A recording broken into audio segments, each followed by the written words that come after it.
It's very hard for priests to be afraid at a horror movie, believe it or not.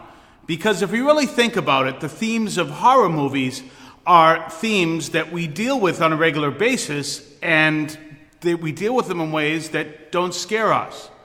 If someone dies in a horror movie, well, we're in the business of helping people get to eternal life. So that's not going to scare us. And then what if someone is possessed by the devil? Well, we're in the business of casting out devils. So that's not going to scare us. So horror movies are really kind of hard to put us in a position where we are afraid. However, there are things that can be scary, and today's readings are classic examples. Our first reading and our gospel explain the scariest thing that can happen to any human being. If we look at the first reading, what we're looking at is the book of Amos, and we see this whole scene of revelry. These people who are basically living, eat, drink, and be merry.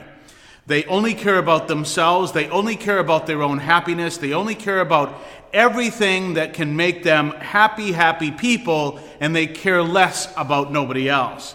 As a matter of fact, in that passage you'll see, and they don't care about the collapse of Joseph. Now, Joseph isn't someone who's laying on the floor. Joseph represents the fellow members of their country who are outside their halls of revelry, who are suffering, who are dying, and their country is collapsing. So we're seeing people who are just so intensely self-focused, they only care about themselves and nobody else. And notice what happens. At the very end of the passage, there's a simple line that should scare everyone. You see, usually when there's a problem, usually when someone is in grave sin, in the Bible you hear the Lord say through a prophet, or the prophet say, if they don't change their ways, then they will go into destruction. But you don't see that here. What you see is they will be the first ones to go into exile, and that will be the end of them. That's it. They will be gone. Bye. Bye-bye. And it's just this whole attitude of, if that's the way they are, they cannot change, let them be anathema. And it's a really scary thing to see that someone would be in a position where God can say goodbye. Now, at the same time, we see in the gospel the same attitude, but on a more cosmological level, or ontological level is a better line.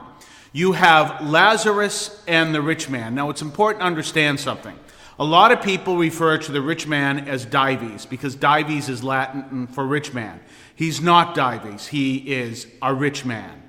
It's important because he doesn't have a name ever in this whole passage. So there you've got the rich man and Lazarus.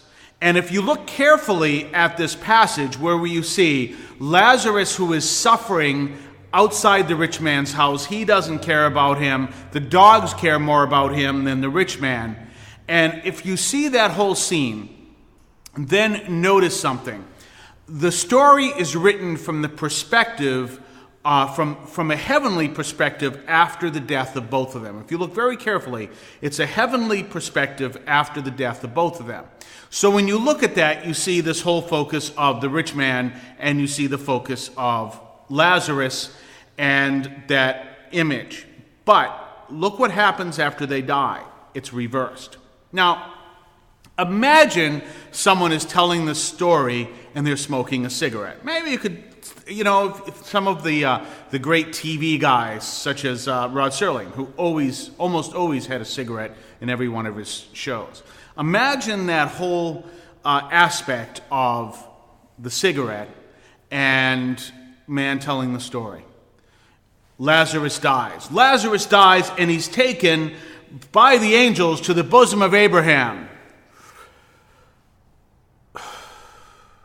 Oh yeah, the rich man also dies. And that's the way it's written. Oh yeah, Lazarus goes to the bosom of Abraham. Yeah, by the way, the rich man dies too.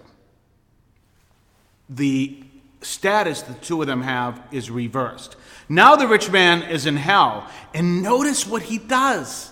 Send Lazarus down. Now, one of the priests that I discussed the readings with pointed out something I never noticed before. Obviously, the rich man knew all along Lazarus' name. He knew something about Lazarus. But what's he say? Send Lazarus down. And he sees Lazarus is nothing more than an object. Send him down. I am the rich man. Let him come down and serve me like so many people served me when I was the rich man. And Abraham says no. Now notice something else. There's a chasm there. Why is there a chasm? So that the people in hell will not infect the people from heaven. That simple. It's like you take the rotten apple and you put it somewhere else. So you have this chasm so there'll be no infection from those who have been cold-hearted, who have been hard-hearted, who have rejected God, rejected others, and they will never infect the people of heaven. There's your chasm. And notice when he asks, even if someone were to go from the dead, ask for Lazarus to come back from the dead, again, still using Lazarus. And Abraham says, even if someone were to return from the dead, if they didn't follow Moses and the prophets, they wouldn't listen. Jesus never went back to the Pharisees after he resurrected from the dead. He never went to the town square and said, I told you who I am. He never did that. He just moved along and was with his disciples, and according to St. Paul, in 1 Corinthians 15, he encountered 500 of his disciples. Never went back to the Pharisees. It's an important thing to notice that. And so when we look at that whole scene, we see something very scary. This is hard-heartedness. It's cold-heartedness. It's the worst thing that can happen to a human being. But what is the reverse? The reverse is doing the will of God. The reverse is going to church on Sunday. And the reverse is reaching out in the corporal and spiritual works of mercy. Very important that we do those. The corporal and spiritual works of mercy. I've seen situations where people who have died and nobody cared. And it wasn't that, it's too bad. It was like, no, they were such miserable people when they were living. When they died, nobody cared. And I've seen, I think one of the most fascinating things I've seen is happened in Roxbury, where a homeless man died on the street.